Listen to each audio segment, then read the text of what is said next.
Hi, welcome to Citizen Survival Plan. My name's John. Today we're going to go over a condensed list of the most essential prepping equipment that you can buy.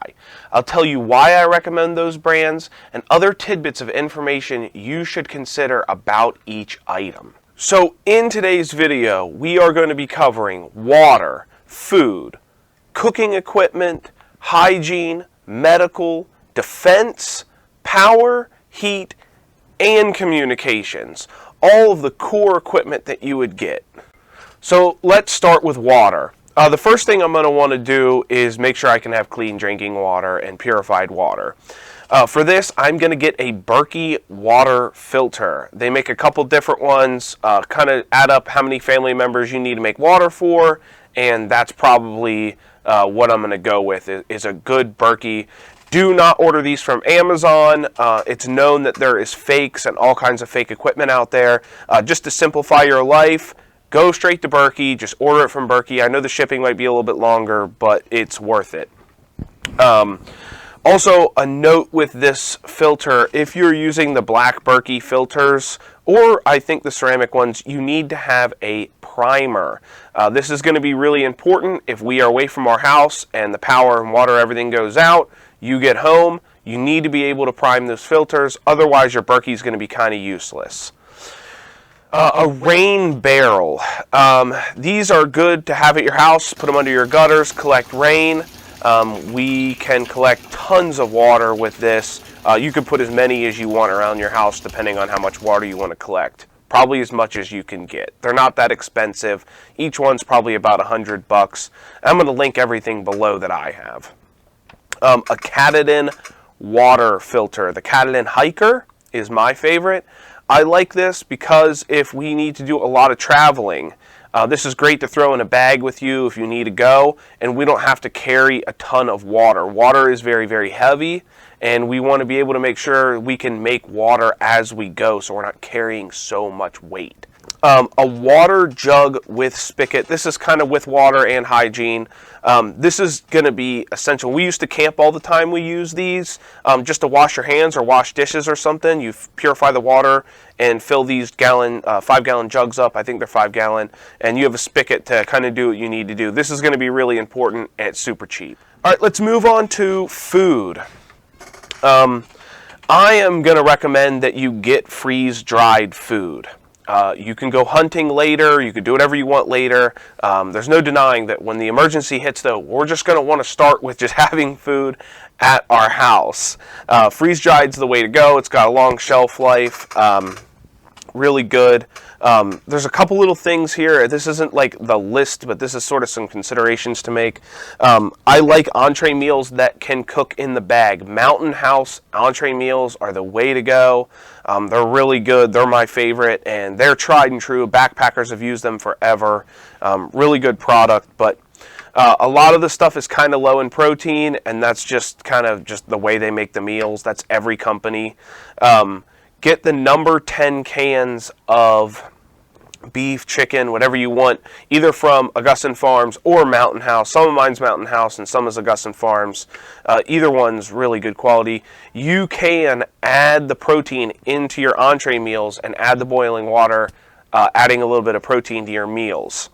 And then when I'm done with the entrees, I can pack them flat. I can put them in a Home Depot bin or something. I could eat like that for months and have minimal garbage stored up. The Augustin Farms fruit pails are really good to have for rounding out your diet. So fruit, vegetables, they kind of have it all. I'll show a fruit pail here.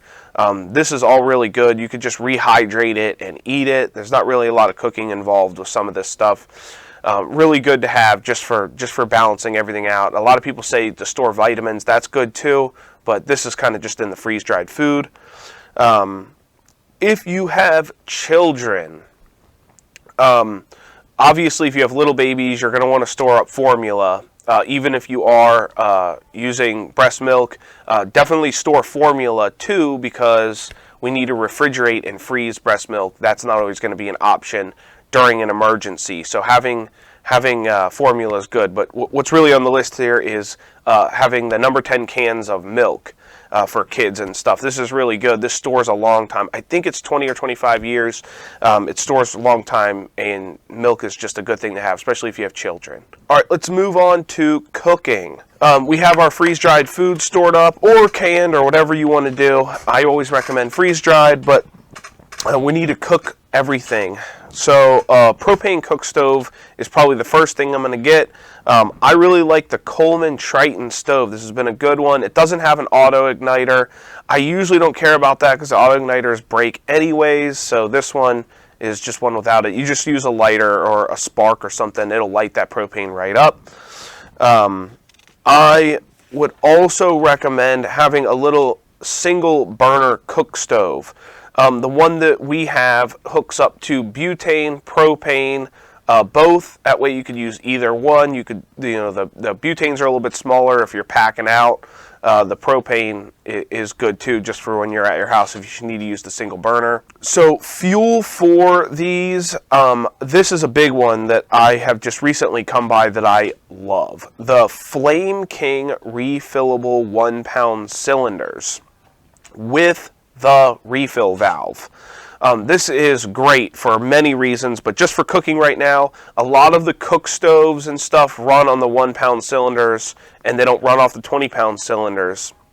So we want to keep reusing one cylinder to cook with. Also, consider having a bunch of the grill tanks, the 20-pound grill tanks, so you can set up a refill station and keep going through your fuel as you need it. Hygiene. Let's get into this. The Zodi hot shower is the first thing I would get equipment-wise when it comes to hygiene. This is really cool because you can run it off propane to heat the water. I know people are going to say that's not necessary, but in an emergency, wouldn't you want to lift your spirits with a hot shower? So it's in the list. You can even use it cold if you don't want to heat it or burn the fuel. So that's something. I really like this because it runs off the propane, or you could set this on like an outdoor wood stove or something to actually heat the shower up. Another note, a solar shower. These are cheap enough that I could add it to the list. It's not really a big deal. They're probably like 15 bucks. It's nice for maybe summer. You can hang it on a tree or something, heat up 5 gallons of water and take a shower with. A manual clothing washer.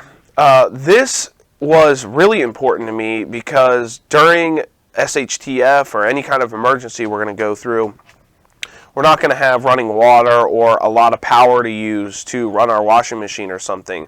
And we don't want to just walk around in absolutely disgusting clothes. So having this is really actually essential for hygiene too, because if you're wearing dirty clothes every day and sweating and stuff in them, you can get skin infections and stuff. Really important to be able to wash your clothes. This is super cheap.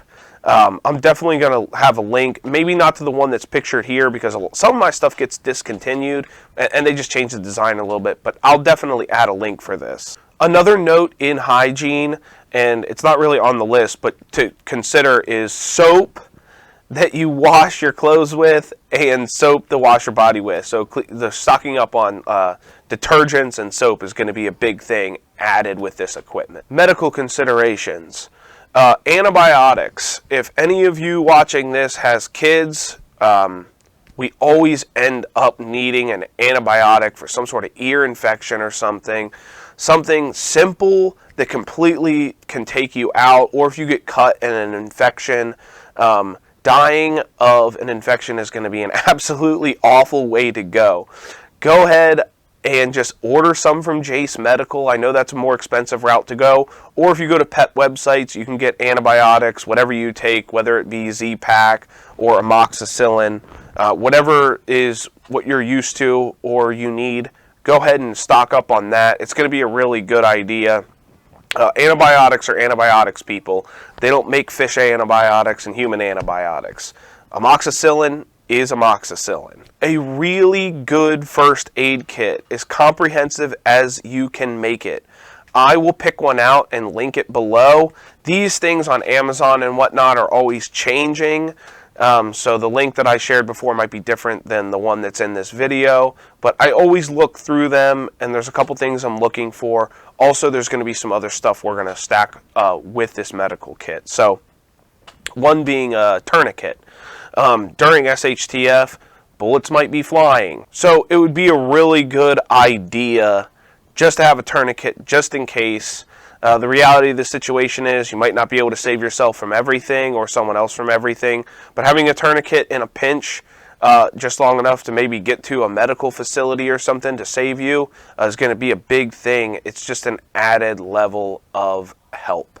Quick clot, I really like this for really severe cuts and stuff to stop the bleeding now. This stuff is really good. I keep this in our chest rigs and stuff for the shooting range and whatnot. Or if we're just out hiking and stuff, it's thin, it's not heavy, you can carry it with you. Okay, defense. So you're going to need to protect yourself. This is going to be definitely within the core stuff here. A handgun. Glock is the way to go. I know people can argue about that.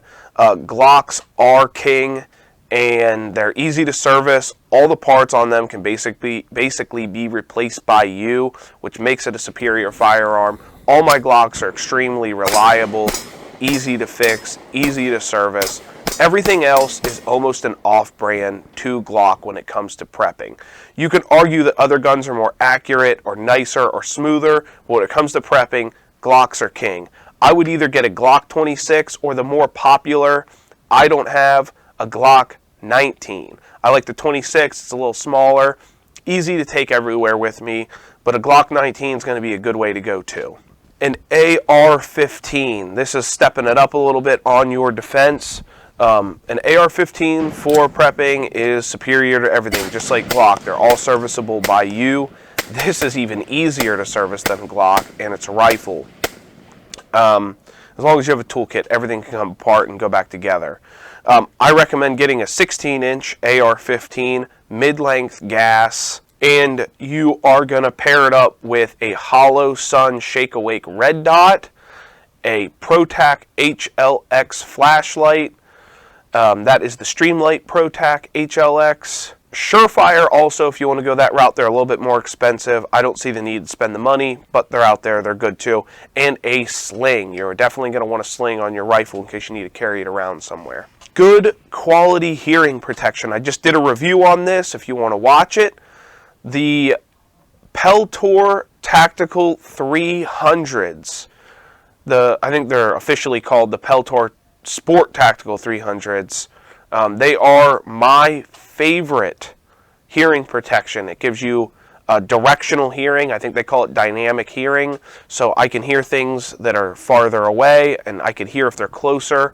It makes hearing like you would normally be hearing with the headsets on. Body armor. This is a little bit higher up in the ranks, but this is a good consideration. Like I said, bullets could be flying. I don't always see people wearing body armor everywhere during SHTF, but I certainly see a role for it in defending a static location. I have steel body armor. You want it to be rated at least 5.56 223 because everyone's going to be running around with AR-15s or AK-47 style weapons. Really good to be able to stop those 2 rounds. Make sure that if you're going to get steel, you get the extra spall coating. Otherwise, that steel armor is almost useless. It'll hit you, frag and spall out, and kill you just slower. A good, powerful flashlight is a great consideration to make too. I like Streamlight stuff a lot. The ProTac HL5X. I'll picture it here.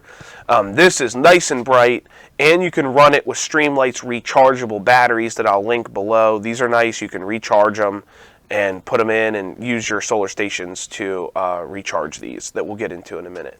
They can also run on the regular CR123s. Another flashlight that I like is the old tried and true Maglite. There's a couple models I like. The newest one being out right now is the ML300L. It's a 4D cell battery flashlight. It's really bright. It really has a lot of throw and a good beam. It's just good for looking around your house in the dark if you need to see what's out there, what's going on. One note I want to make with this light.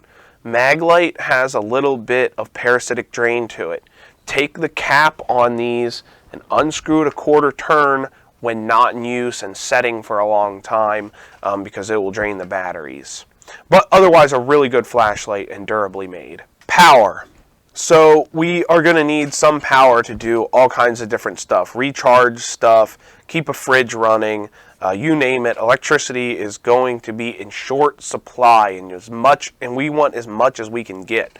A solar generator, at least an 1800 watt hour. That means the battery. I want to have an 1800 watt hour battery capacity and probably a 1800 or 2400 watt inverter to actually run some more powerful equipment. Some notes on your solar generator, what you're looking for when you purchase it. I want it to have passive charging. It means I can charge the solar generator with the solar panels, etc., while I'm using all of the outlets. All the outlets should work while I'm charging it. A regulated DC outlet. I've gone over this before, but for us, if you have those GMRS base stations that plug into the 12-volt socket, if you have an unregulated outlet, as the battery drains, your radio will get less and less powerful. When it's regulated, it'll give you the whole 13.1 volts or whatever the whole way until the battery is dead. That's what we want. LifePo 4 batteries. These are the best. They give you the most recharges. I know they're a little bit more expensive, but if you check out Opus, not affiliated, but I'll leave a link. They make a really good, affordable solar generator with all the features I'm talking about, and they include these batteries. The last thing is a pure sine wave inverter. This is for running radios or any sensitive electronics we want to plug in without damaging them. You are going to want to have some sort of gas or propane generator. I like propane.